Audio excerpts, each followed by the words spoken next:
Louis-Antoine Métaux, la quarantaine. Ce n'est pas un sportif. Il mène une vie plutôt sédentaire.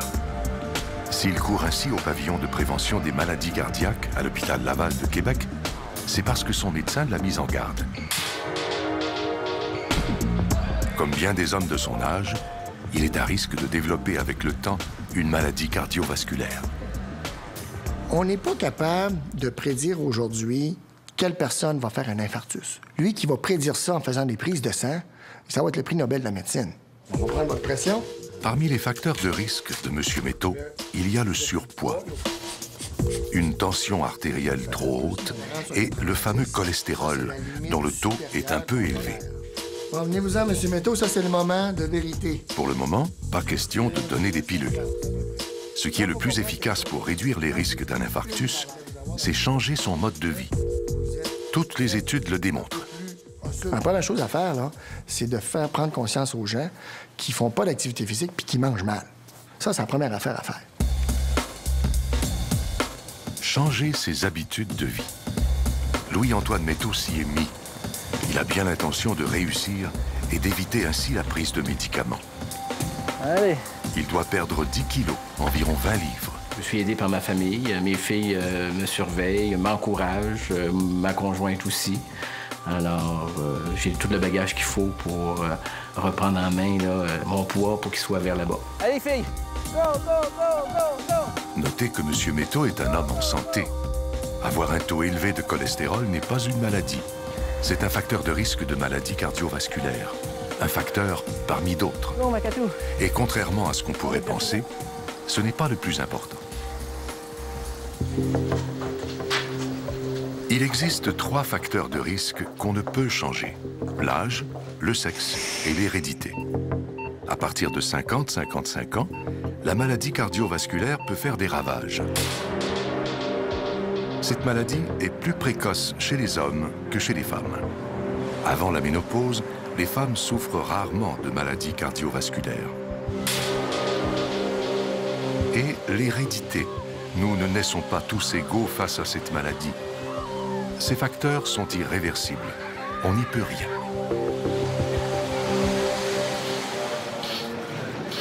Heureusement, il existe des facteurs réversibles, des facteurs sur lesquels on peut jouer. Ce sont ces facteurs qui laissent aux médecins une marge de manœuvre et leur permettent de bien guider les patients. Parmi les facteurs de risque, le tabagisme est de loin le plus néfaste. Puis suivent l'hypertension, l'obésité, l'inactivité physique, le taux de sucre dans le sang. Et il y a aussi le taux de gras sanguin, dont le cholestérol. On mélange souvent cholestérol alimentaire et cholestérol sanguin, comme si l'un n'allait pas sans l'autre. Ça, c'est remarquable. Le cholestérol alimentaire a peu de rôle sur le cholestérol sanguin. Le principal déterminant du cholestérol dans le sang, c'est le nombre de gras saturés que vous prenez.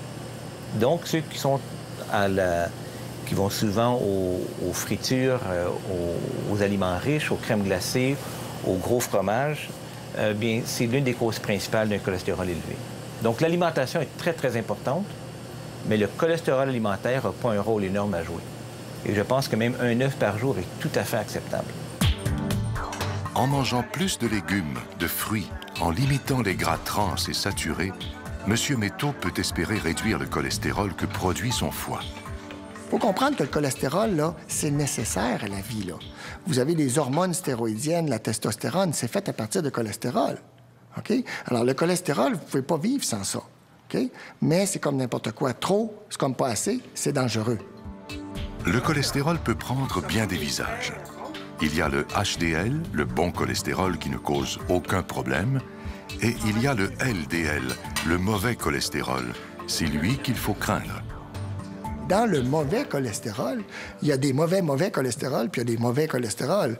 Quand les particules LDL sont petites et denses, à ce moment-là, ces particules-là, c'est comme une boule de pétanque qui se promène dans vos artères, ça brise tout.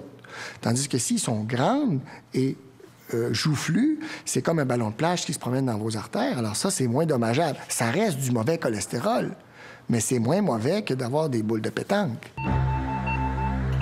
Oubliez l'idée simpliste selon laquelle le mauvais cholestérol se dépose sur la paroi d'une artère comme du calcaire dans un tuyau jusqu'à le boucher complètement.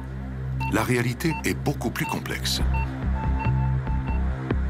À l'intérieur de l'artère, il y a une mince couche de cellules très importante, l'endothélium ou intima, qui est en contact intime avec le flux sanguin. Si une blessure de cette couche survient, le mauvais cholestérol s'y infiltre et s'accumule et est aussitôt combattu par les globules blancs du système immunitaire. Le problème, c'est quand ça s'incorpore dans les parois vasculaires, ça traverse l'intima, qui est une couche de cellules comme les tuiles d'un plancher, très, très mince, unicellulaire. Ça traverse cette paroi-là, et ça s'oxyde, ça rouille, et là, ça crée une réaction inflammatoire. Une plaque se forme. Elle se développe lentement. Plus on vieillit, plus elles sont nombreuses. Certaines de ces plaques ont une capsule mince et molle. Ce sont de véritables bombes à retardement. Elles peuvent se rupturer et décharger dans le sang leur contenu. Cela peut provoquer la formation d'un caillot qui bouche l'artère, bloquant le flux sanguin.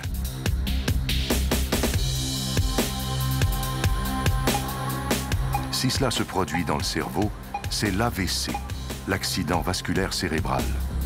Si cela se passe dans une artère qui alimente le cœur en oxygène, c'est la crise cardiaque, l'infarctus.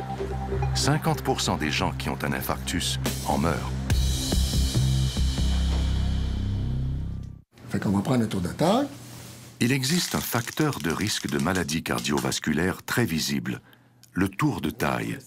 Il y a de fortes chances de trouver des petites particules de mauvais cholestérol dans le flux sanguin. Ne soyez pas surpris si votre médecin s'y intéresse. Le tour de taille est un indice simple, clinique, beau, bon, pas cher, qui va vous dire si effectivement votre patient va avoir un risque de petites particules. Plus le tour de taille est élevé, plus les triglycérides associés au tour de taille sont élevés, plus vous avez des chances, c'est pas 100%, la médecine, c'est jamais 100%, mais plus vous avez des chances de trouver des petites particules. Donc, vous devez être plus agressif dans la prise en charge de ce patient-là. Monsieur Métaux veut éviter la crise cardiaque. Pour cela, il doit réduire ses facteurs de risque. C'est pourquoi il bouge comme jamais. L'exercice, c'est la meilleure pilule, parce que l'exercice, ça joue pas juste sur le cholestérol. Ça fait baisser votre pression, ça fait baisser votre sucre. Mais faire de l'exercice, perdre du poids, changer ses habitudes de vie, c'est très difficile. La majorité des gens n'y parviennent pas. Clairement, on essaie le style de vie. On essaie l'arrêt du tabac, l'exercice, la perte de poids, une meilleure nutrition.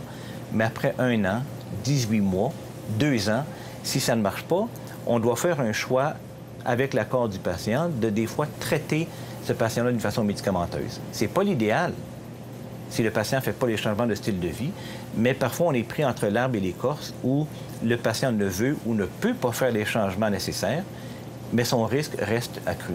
Et c'est là une des décisions les plus difficiles qu'on a en prévention. Comment identifier le patient en bonne santé et le traiter ou non avec un médicament. Que faire? Faire la morale à un individu qui n'est pas malade, mais qui risque peut-être de cheminer vers une crise cardiaque? Ou encore, faire appel aux statines, des médicaments très puissants pour abaisser au moins un facteur de risque, le mauvais cholestérol. Ce serait toujours cela de gagner. La tentation est grande. Malgré ses bonnes intentions, les derniers mois ont été difficiles pour Louis-Antoine Métaux. Ayant beaucoup de travail, il s'est négligé et est retombé dans ses vieilles habitudes. Il a arrêté de bouger et a gagné du poids. Son médecin de famille et son cardiologue lui conseillent un médicament, une statine. C'est pas parce qu'on vous prescrit un médicament qu'on appelle une statine qui fait baisser votre cholestérol, votre mauvais cholestérol, que vous avez tous les droits de manger vos club sandwich puis vos hamburgers. Le but ici, c'est d'avoir un bilan de cholestérol acceptable pour éviter les risques à long terme. Le tour de ventre de M. Métaux est bien visible. La sédentarité est un facteur de risque. Il est de retour à la case départ.